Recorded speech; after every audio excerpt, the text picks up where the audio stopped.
خداوند یسوع مسیح جلد آنے والے ہیں۔ جب یہ ہم لفظ سنتے ہیں تو ہمارے ذہنوں میں آتا ہے کہ آج سے 2000 سال گزر چکے ہیں، لیکن خداوند یسوع مسیح کیوں نہیں آئے؟ خداوند یسوع مسیح سے بھی فریسی پوچھتے ہیں کہ خدا کی بادشاہی کب آئے گی؟ وچن میں سے ہم سیکھیں گے، لوکا کی انجیل اس کا 17 باب اور اس کی 20 آیت میں یوں لکھا ہے، جب فریسیوں نے اس سے پوچھا کہ خداوند کی بادشاہی کب آئے گی تو اس نے جواب میں ان سے کہا، خداوند کی بادشاہی ظاہری طور پر نہ آئے گی، اور لوگ یہ نہ کہیں گے کہ دیکھو یہاں ہے یا وہاں ہے، کیونکہ دیکھو خداوند کی بادشاہی تمہارے درمیان ہے۔ میرے عزیزو، خدا میں یسوع مسیح نے کہا کہ خداوند کی بادشاہی ظاہری طور پر نہ آئے گی۔ اس کا مطلب یہ ہے کہ خداوند یہ کہنا چاہتے تھے کہ ظاہری طور پر یعنی کہ آپ کو بتا کر خداوند کی بادشاہی نہ آئے گی، یعنی کہ خداوند آپ کو بتا کر نہیں آئے گا، کیونکہ کلام میں لکھا ہے کہ جس طرح چور نقب لگانے آتا ہے اسی طرح ابن آدم کا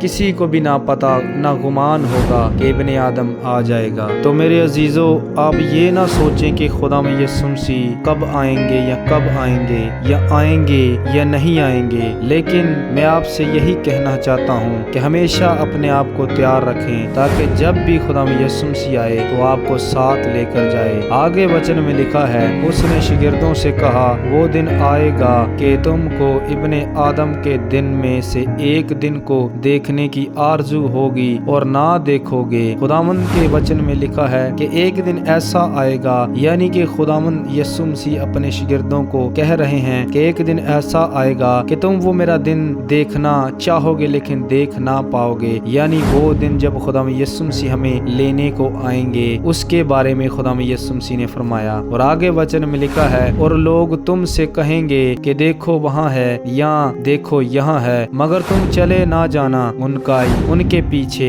ہو نہ لینا، کیونکہ جیسے بجلی آسمان کی ایک طرف سے گوند کر دوسری طرف چمکتی ہے، ویسے ہی ابن آدم اپنے دن میں ظاہر ہوگا۔ میرے عزیزو، کلام میں یہ بھی لکھا ہے کہ جھوٹے نبیوں سے بچے رہو، کیونکہ خداوند کہتا ہے کہ وہ کہیں گے میرے نام سے، لوگ تم سے کہیں گے کہ دیکھو خدا میں یسوع مسیح وہاں ہے یا دیکھو یہاں ہے، تو ان کے پیچھے نہ چلے جانا، ان کا یقین نہ کرنا۔ تو کلام میں لکھا ہے کہ جس طرح بجلی ایک طرف سے دوسری طرف چمکتی ہے، یعنی کہ بجلی جب آسمان پر چمکتی ہے تو ہر ایک کو دکھائی دیتی ہے، تو خدا میں یسوع مسیح بھی جب آسمان سے ہمیں لینے کو آئیں گے تو ہم سب کو دکھائی دیں گے، ہر ایک آنکھ خداوند کو دیکھے گی، اور خداوند بڑی پاور سے بڑے زور سے بادلوں پر آئے گا اور اپنے فرشتوں سے کہے گا کہ جاؤ میرے برگزیدہ بندوں کو اٹھا لے کر آؤ، لیکن پہلے ضروری ہے کہ وہ بہت سا دکھ اٹھائے اور اس زمانے کے لوگ اسے رد کریں، اور جیسے نوح کے دنوں میں ہوا تھا اسی طرح ابن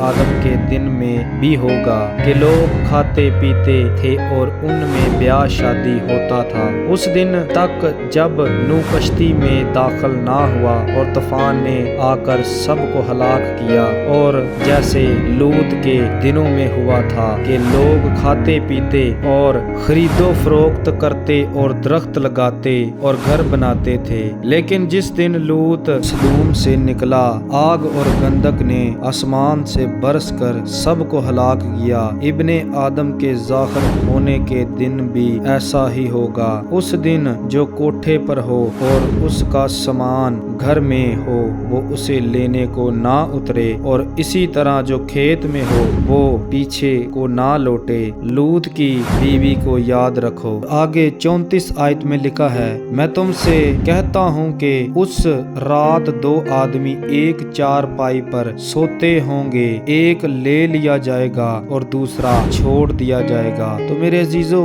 کیا آپ جانتے ہیں کہ آپ